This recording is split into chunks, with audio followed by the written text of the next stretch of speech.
Hey, Studio 108 community. I'm smiling already, and I'm so glad you clicked in with us.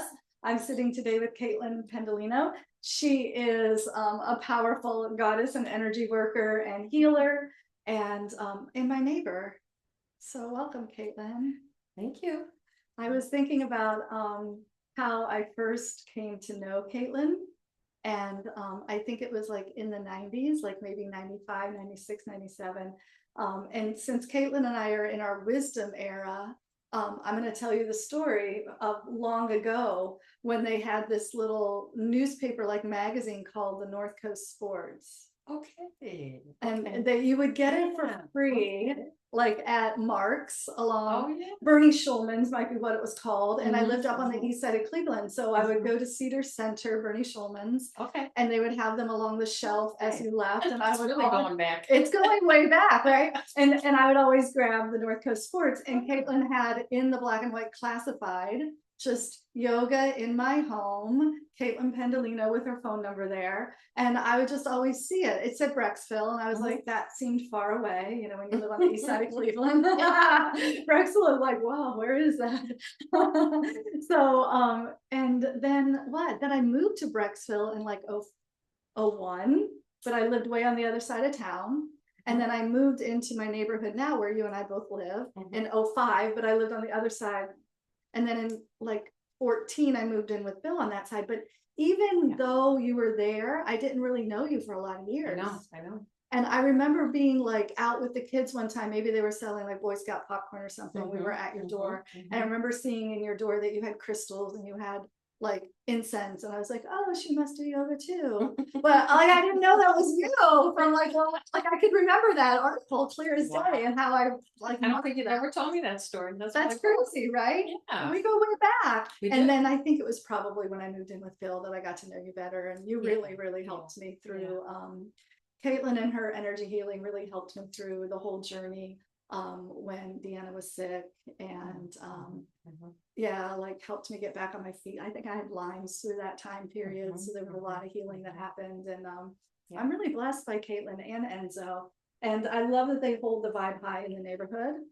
Well, right back at you. Right? We're doing it together. We're doing it together. We have another neighbor across the street who's like follows Buddhist practices, and it's like our little triad. I was gonna say, definitely. Yeah. Like a little pyramid. Our little pyramid trine of like high frequencies energy. And Marianne too, actually. Actually, yeah, for sure. Marianne too. So anyway, Caitlin's into something really exciting, and she's been growing into this the past couple of years after really a lifetime of exploration and development of consciousness and spirituality.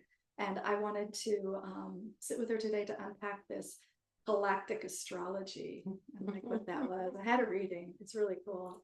So tell us a little bit about your background and start us there. All right. Well, I go back to picking the parents that were metaphysical in a time era when nothing hardly was metaphysical. My dad would have been 104 yesterday if he'd lived, and I was just really blessed.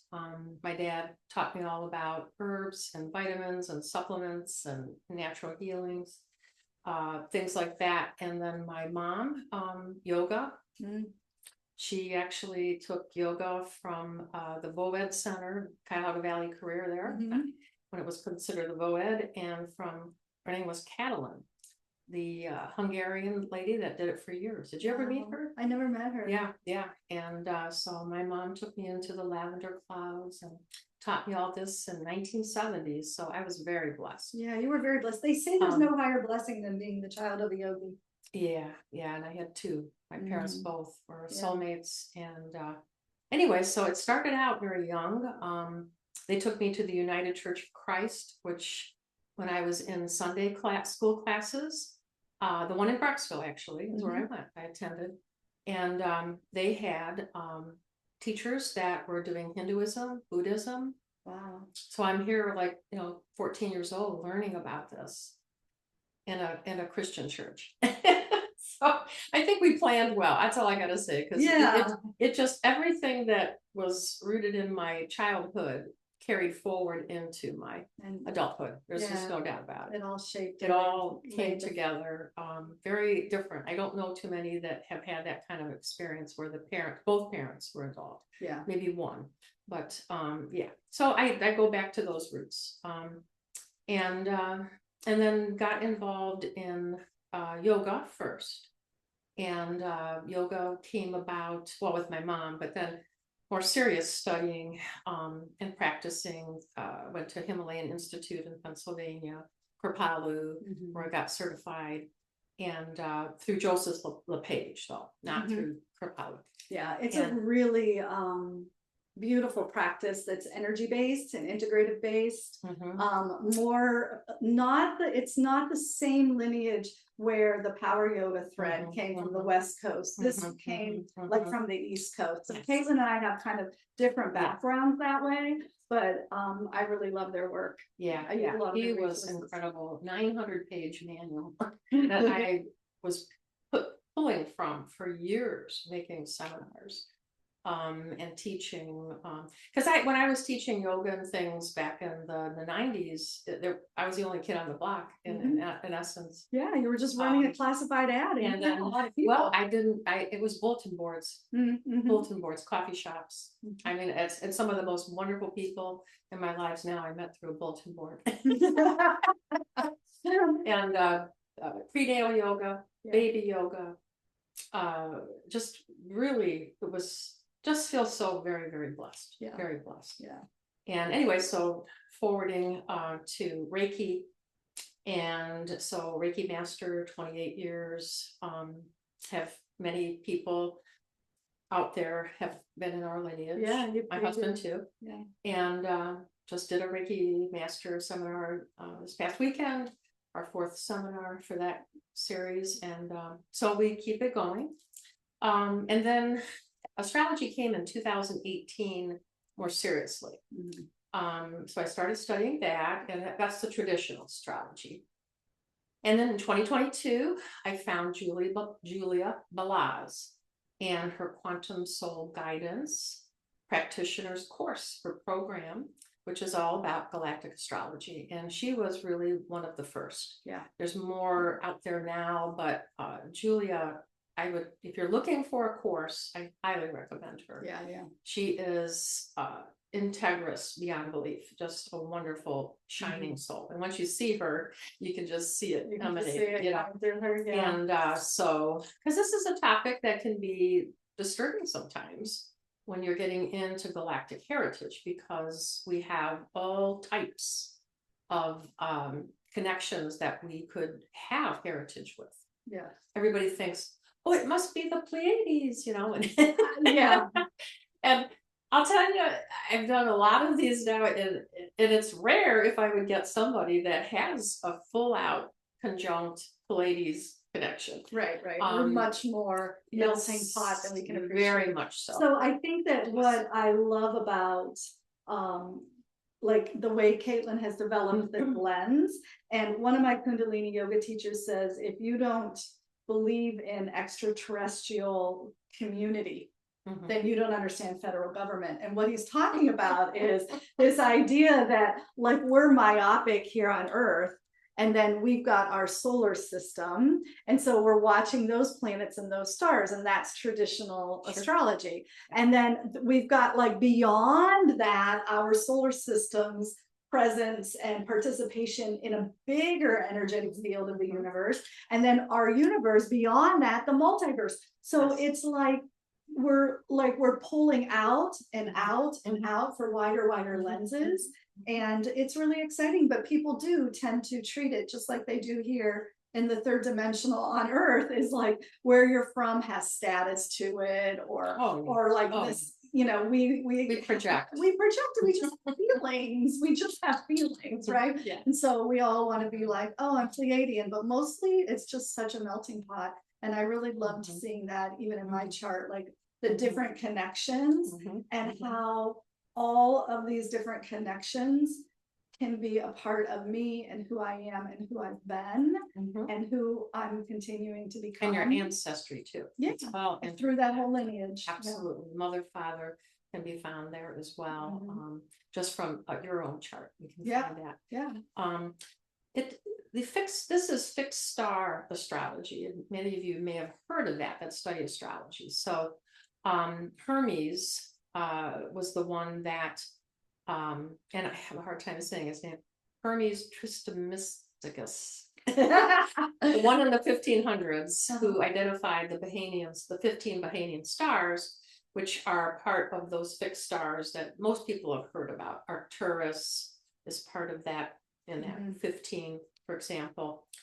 And so that's where a lot of this astrology has come from his studies. And what he did was he figured out the gemstone correlatives to those fixed stars. He found out the herbal remedies. Interesting. You got to remember, a lot of the things many of us are into now come from those ancient times. It's just so true, you know, that ancient wisdom. It's a remembering. Yeah.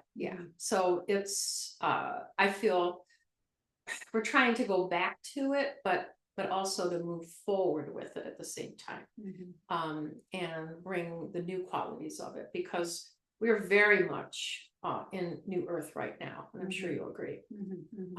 It's, if you don't feel you are right now, you've really got to look within and question, where is your attention going? Because if your attention is on what I call the positive, New Earth loving holographic insertion that we are receiving, and these are insertions is how I look at them, the way I believe, and even this all comes in with the Galactic Astrology. These are coming not from anything outside of ourselves, it is from us in the future. Okay. We are the aliens. We are the future beings. Okay, our multidimensional soul is connected. So when we look at galactic heritage, we are their ancient, ancestors, or family.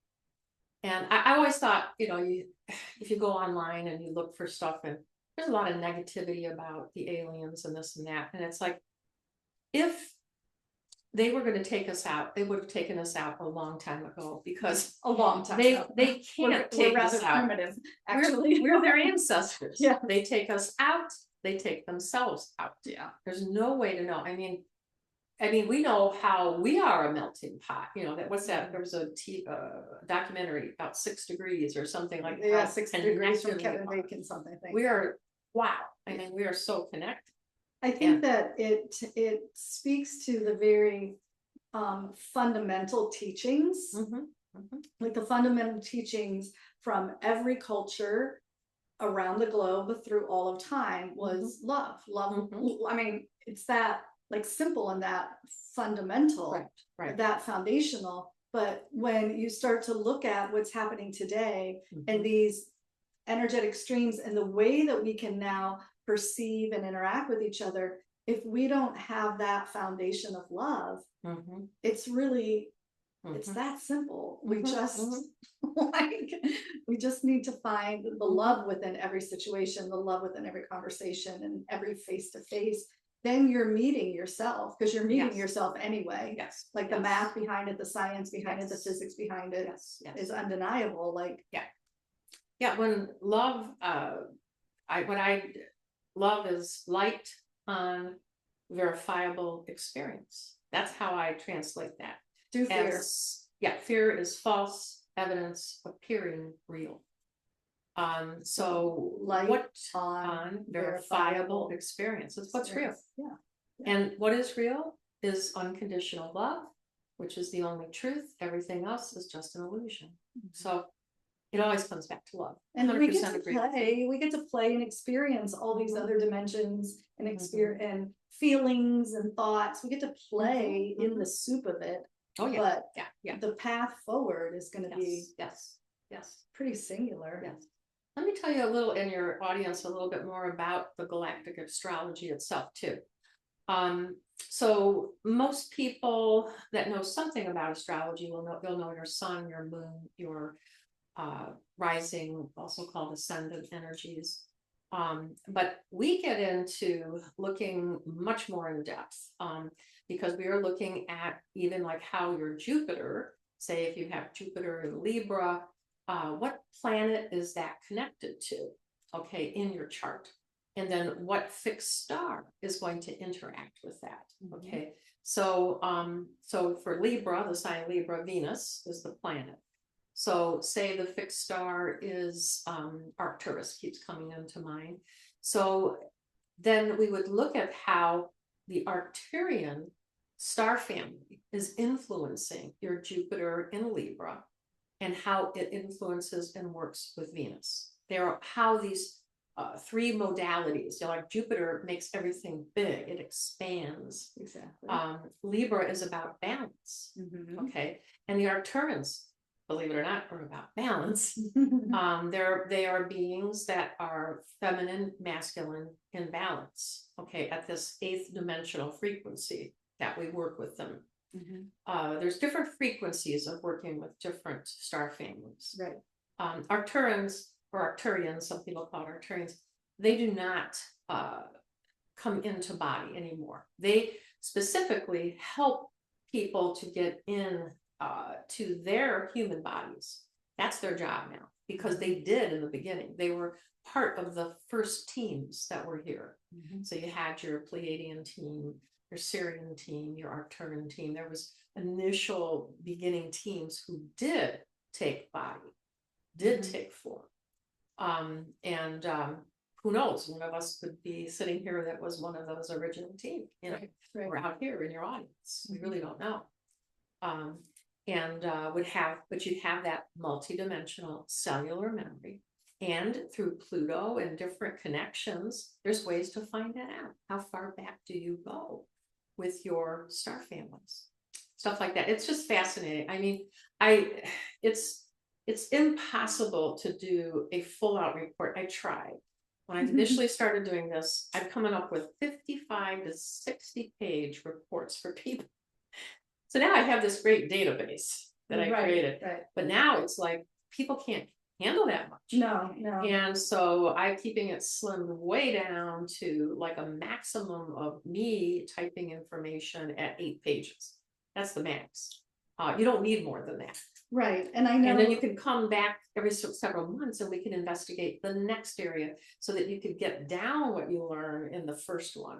And if people that are doing that have been thriving with what we're sharing. And I'm not the only one doing this. We have a whole group of practitioners. Yeah. Across the like world. I brought my chart because I had a reading and the same thing. It was like, oh, wow, it was fascinating. It was interesting. And you're very gifted at anchoring things in the 3D. So like, what would that mean to me in my life? What would I want to be looking out for? What might be a next step of awareness or journaling work or healing work that would be really helpful? But still, I think it's like a lifelong exploration.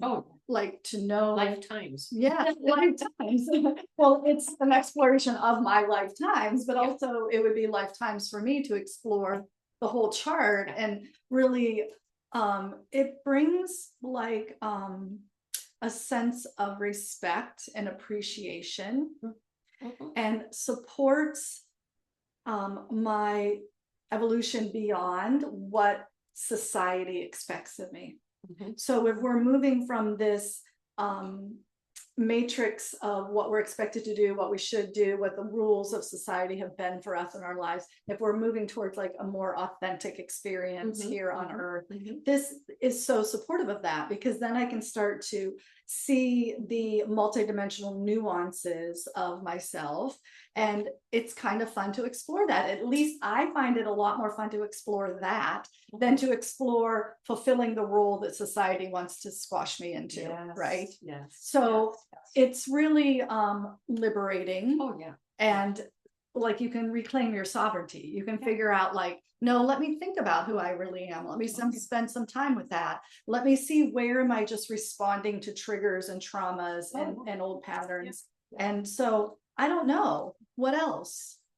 Well, let me speak a little mundane for a minute, looking at the big picture, because you're kind of opened that up a little bit. Right now, as we're taping this, we're in the lunar eclipse. with South Node Virgo and North Node Pisces right now. And so this is a great opportunity to let go and release of what you're talking about, those restrictions and constructs that are keeping us limited, for sure. It's kind of like, it's not the only opportunity we're going to have. Obviously, we have as many opportunities as need be. We really do. We can't mess it up. Collectively evolve until really everybody is on board. I mean, this is not going to happen fast. Now you can individually evolve and then have a more new earth-based lifetime, experience things at a lighter frequency, and many of us are already doing this. And you know, you go into a situation and this lines up, that lines up, and that's how you know you're in what I call reality C. Reality A and reality B are on the linear line. Okay, so the goal is to get to that pyramid, that top of the pyramid, and view from there wherever you end up. Reality A is the more conservative, restrictive, just like this. That reminds me of tight. She's got her fist structures. That's like Saturn. Very Saturn. Saturn's all about tightness, restriction. And then reality B is more loosey-goosey, more flowy. So you could think of between Capricorn and Aquarius, right? Which we just came through a transition of that with Pluto, coming out of Capricorn and into Aquarius, and we're still in that transition. This is huge. So it's very tight still. This is trying to loosen up, but it's not quite there yet. Okay, so but the what I was going to say is about what's going on with these eclipses. So we have these opportunities to really let go that are going to be coming up over the next, especially this last part of the year. But in February of 2026, we are going into kind of a launch pad energy that's going to be taking us into this big summertime. I think it's in the July, and then it happens even further into 2026. But we're going to go into this many planets coming into zero Aries. And what everybody's yakking about is that's, you know, we're coming into this very zero point. Yeah, new beginning. A true new beginning. Clear out. Like when your computer gets jammed and you have to just like not restart it, you have to just turn it off. Like, and when that happens, it's a multi-dimensional experience. So it's going to happen through the 3D as well. Because that's how energy works. Yes. It comes through all dimensions. Yeah, but back to my little diagram, I didn't finish, I guess. So from C, this position, you can think of you're accessing your fifth dimensional frequency to the best of your ability. We do want to bypass 4D because 4D is a cosmic highway mess. Okay, it's a mess. It's the universal mind, collective thought. It's just risky. There's a lot of up and down, and it's risky there because you get caught by something negative. And we do it, and we have to travel through it to get out. Like when we astral travel at night. And when I look at your chart, I'll mention some of the things that we could be visiting at night. But when we can view that really structured, conservative from here, we're able to have clarity. We're able to see it differently from that position. Because you're like the eagle looking down. Neutrality. Correct. And then here, it's like these are the mice down here. And here's the eagle up here. And this mouse is like getting all the crumbs. I have to have all the crumbs. Give me all the crumbs. And this mouse over here in reality B is like, here, you want this crumb? I'll give it to you. Super selfless. Selfish, selfless. Okay, so up here we're looking down. And we're able to see what role is the best role in that moment for us to play from that position to help a situation. Not just for ourselves, but for the highest good of whatever's happening. So that's how you know you're evolving more and you're going in and operating from those higher frequencies. It's very, I'm hearing neutral mind. I'm hearing like neutral, non-judgment.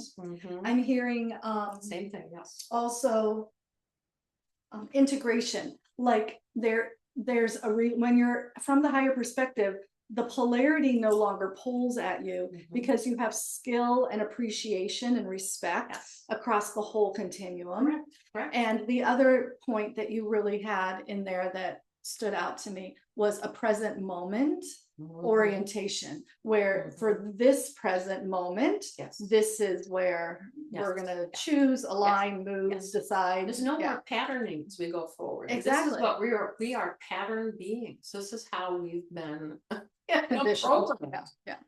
programmed.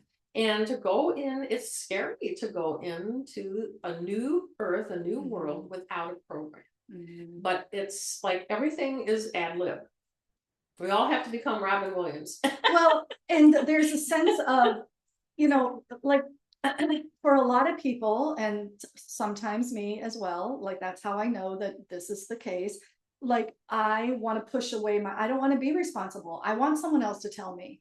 I want to know that there's just a right answer and this is what I should do. I don't want to accept my sovereignty and my freedom. I don't want to take responsibility because it feels big. Yes. But in fact, that's what I'm doing because it's big. I want it.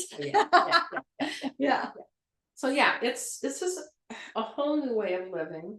And we have to focus on us, our individual growth. Right. I mean, we all want to come out here and just change the world out here, but the only way we're going to change it is from the here.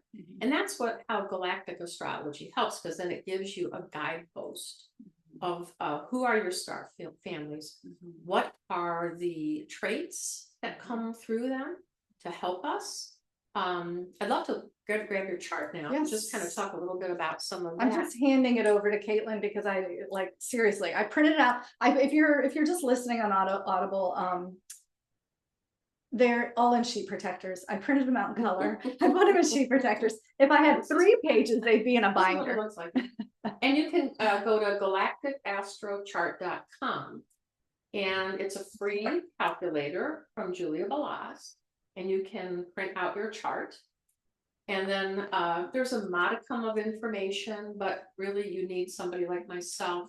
My granddaughter is also a quantum soul practitioner as well with Julia. And there's people across the world. I think there's about 70 of us now in the world, and there's some that can speak many different languages, which is awesome. That's cool. So we're very international, which is cool. And that is Italian, well, she's going to Italy soon, and so then she'll be international. Well, not in a couple of years we'll go to Italy. Yeah. But what I notice in most people's charts of who is attracted to work with me are these galactic, like say, conjunctions with the great attractor. And the great attractor, the galactic center, the supergalactic center, these are all the black holes. And that's, if you go online, you can look that up and find out what that is. What I believe, and this is sidestepping from Julia, this is my own guidance, that those black holes are where we have our astral realms. And I want you to think about this. There are, for as many thoughts that we have, this gets pretty deep, each one of us, and not just us on Earth, but we could look at the whole shebang. But I feel there's astral realms that are created for everything. So that it has to be massive to hold this many realms. There's so many realms. And I feel when we sleep at night, we go to these places to recharge, to revitalize. We also go to galactic council meetings all the time. Last night, my husband and I were like, thank God we had a break, because we both woke up so rested. The night before, traveling, oh my gosh, there's so much going on because we are coming up on these major shifts and changes over these next couple of years. There are a lot of trigger points, and there's a lot of like convergence of timeline. So when things in the old days were simple, like even in the 90s, relatively linear and simple, the timeline was just flowing along. But now with so many converging timelines, things shift and change constantly. And it's like keeping up is an all night long job. Right. So if I look at your midheaven, just to take a peek here, and this is, you have a beautiful midheaven. So midheaven has to do with our goals and aspirations, especially around career. Okay. And you have it in Sagittarius, in your 10th house is your midheaven.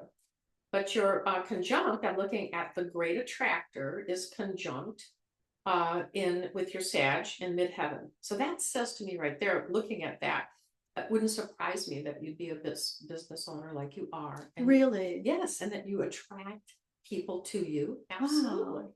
Absolutely. Also, you have here your conjunct with a very close orb. So the orbs are the degrees, and when we look at our galactic connections, this is 40 minutes. It's that close of a connection. Okay, and it's with Scorpius constellation and the fixed star Antares. And Antares is very similar to, I mentioned, Arcturus. And Antarians do not come into a human body. Okay, but they are guides for those who are human. So I would look at that you have in high level Antarian guides to help you to teach and to attract all these wonderful people that you work with. That's really interesting, and I can work with that. But I also want to just say on a personal level, if you heard me say wow about being a business owner, this is another thing that's really cool about these times, that folks of our generation didn't really grow up with this belief. Like, we grew up where you get a job and you work until you retire 30 years and you were what you were. But, you know, I have my whole life been a teacher of some sort. I taught piano lessons, I taught preschool special ed, then I taught yoga and I taught spinning. And like, I've always had this teacher archetype. So when I opened the businesses, that was like, okay, I'm just going to run these businesses so I can be a teacher. Like, I define myself in that one singular way, and pretty clever of me to like express it through all these different things that I taught, but still the one archetype, right? And so when Caitlin says that, no, it's here in your chart, it's on your buffet table. Yeah, it's right there available if you want to play with it and explore it and experience it. Is this business owner thing? And I'm like, wow, that's really cool. Now maybe.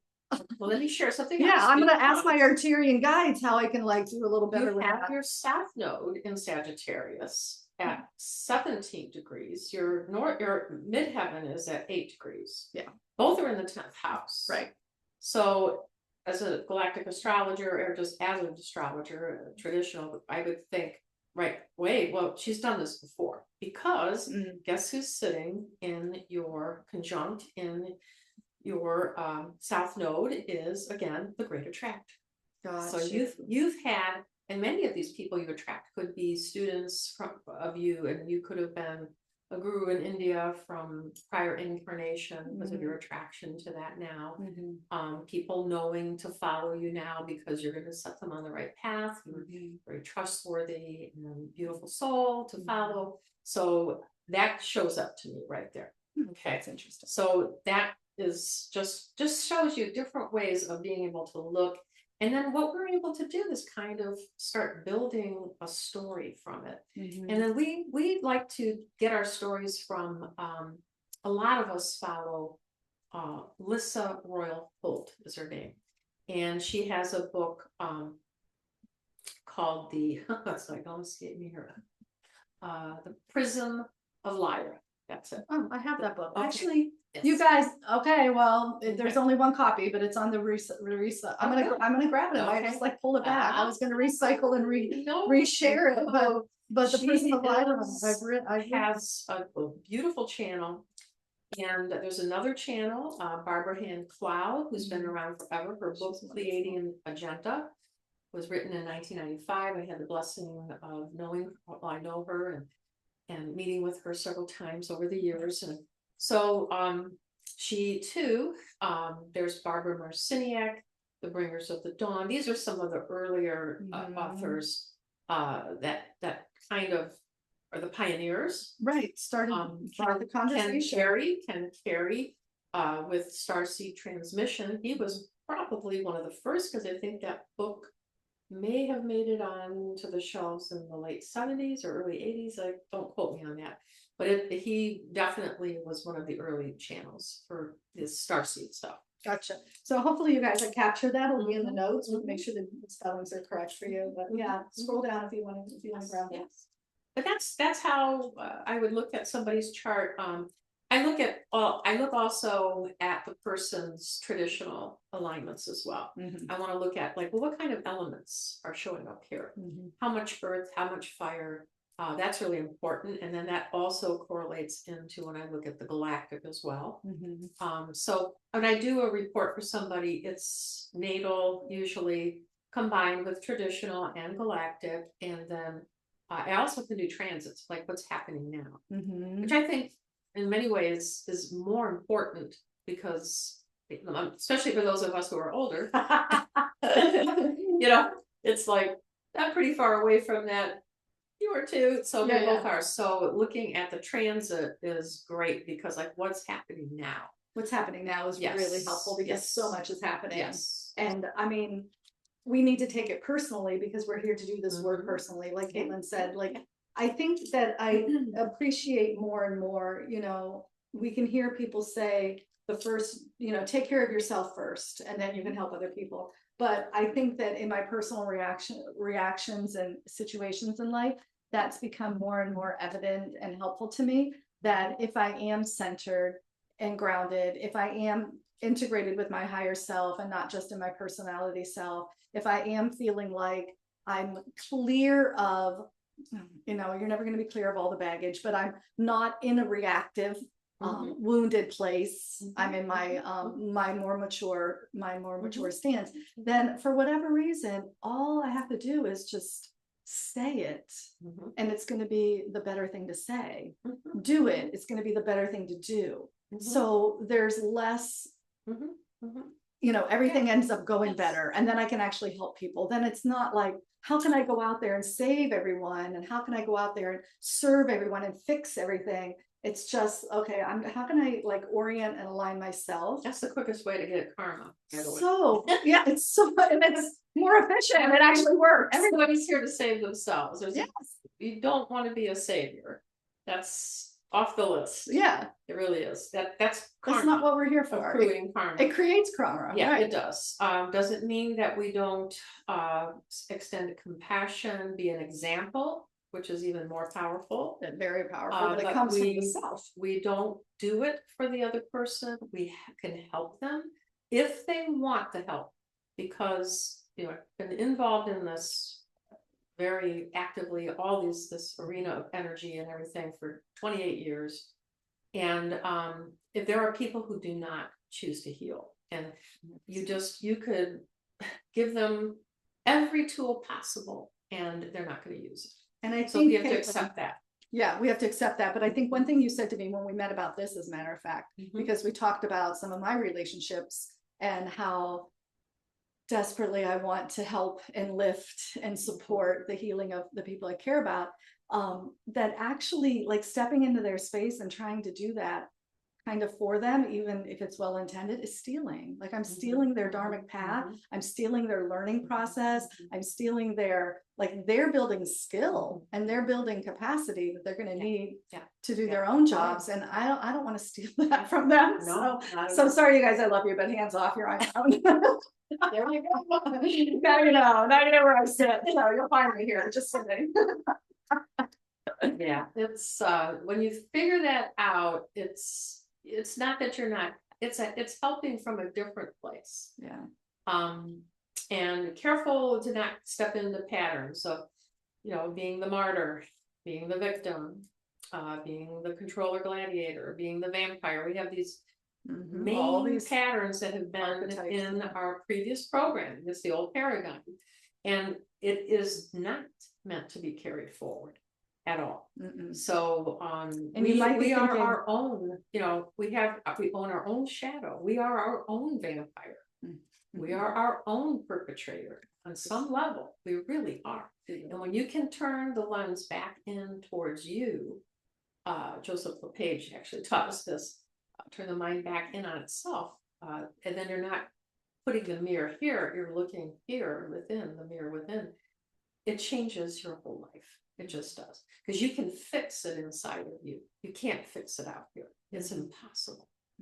And so if you get so caught up in the world stage, and it's very easy for that to happen, it is just a big drain of energy. Mhm. It isn't going to work. Mhm. To try to eradicate poverty out here, eradicate poverty within you. Know that you are enough. Mhm. Know that you have enough in that moment, and or get it for yourself, and then you can share it with others. Yeah, and it'll make sense too. Yeah, it won't be coming from a yes. grudge. It won't be coming from a desperation. It won't be coming from a hero. It'll be coming from like your own authenticity. That okay, you know, I'm called to serve and to do this, and it's a completely different thing. I think for me, what I've really been isolating and coming singular with is how can I just hold the stream of love, and how can I hold the stream of love for myself. And then when I'm in those situations where like I want to help or I want to fix or I want to rescue, like just like leaning back slightly and anchoring in my own stream of love and just holding that. I love that, because the frequency alone will change it. Less said. Yeah, Caitlin has helped me a lot, you guys. She's helped me a lot, but all of those tips, like to take those little things that she gives you through a reading, and yes, you can get a reading with her. Absolutely. The contact information will be in the show notes. I highly recommend it. But there's, you know, she's really good at giving practical tips, and I'm pretty booked. Probably would be possibly mid-November to December already, because I have quite a bit. Yeah. And so I do it sounds like when I too. hear that, it's like call today because she's booking out. Call today. Think about if maybe you have a special someone that is also interested in this, that might like a gift for the holiday. Call today and I get do on her workshops list too. I'd love to talk a little bit about the workshops that I offer. So I will probably be doing them again at the beginning of the year. And I will have I go to Bear Soul Studio in Lakewood, and I will probably be teaching classes there. In fact, October 18th, on that Saturday, I will be doing what I call astrology looks and astrology, or oracle card readings. That'll be from 11 to 3 at Bear Soul. And October 18th. And if you ever wanted to have me come here to do something, I'd be happy to. That would be fun. We will. And so so that's available, and that way, you know, you can kind of like dip your toes in, see if you like it, whatever, you know. And there's not a very high charge for it, 20-minute reading type of thing. So. Excellent. Yeah, that's a good get to know you. That's nice to get to know people gradually. Also, don't forget that Caitlin does energy healing. So if you would like any of that kind of Reiki training too. Reiki training, Reiki treatments, shamanic journeying, around healing. Good stuff. Okay, so I'm going to include all of that in the show notes. And yeah, thanks for following, you guys. Caitlin, thanks for being here today. Really, really, namaste. What a blessing. All right. Take care.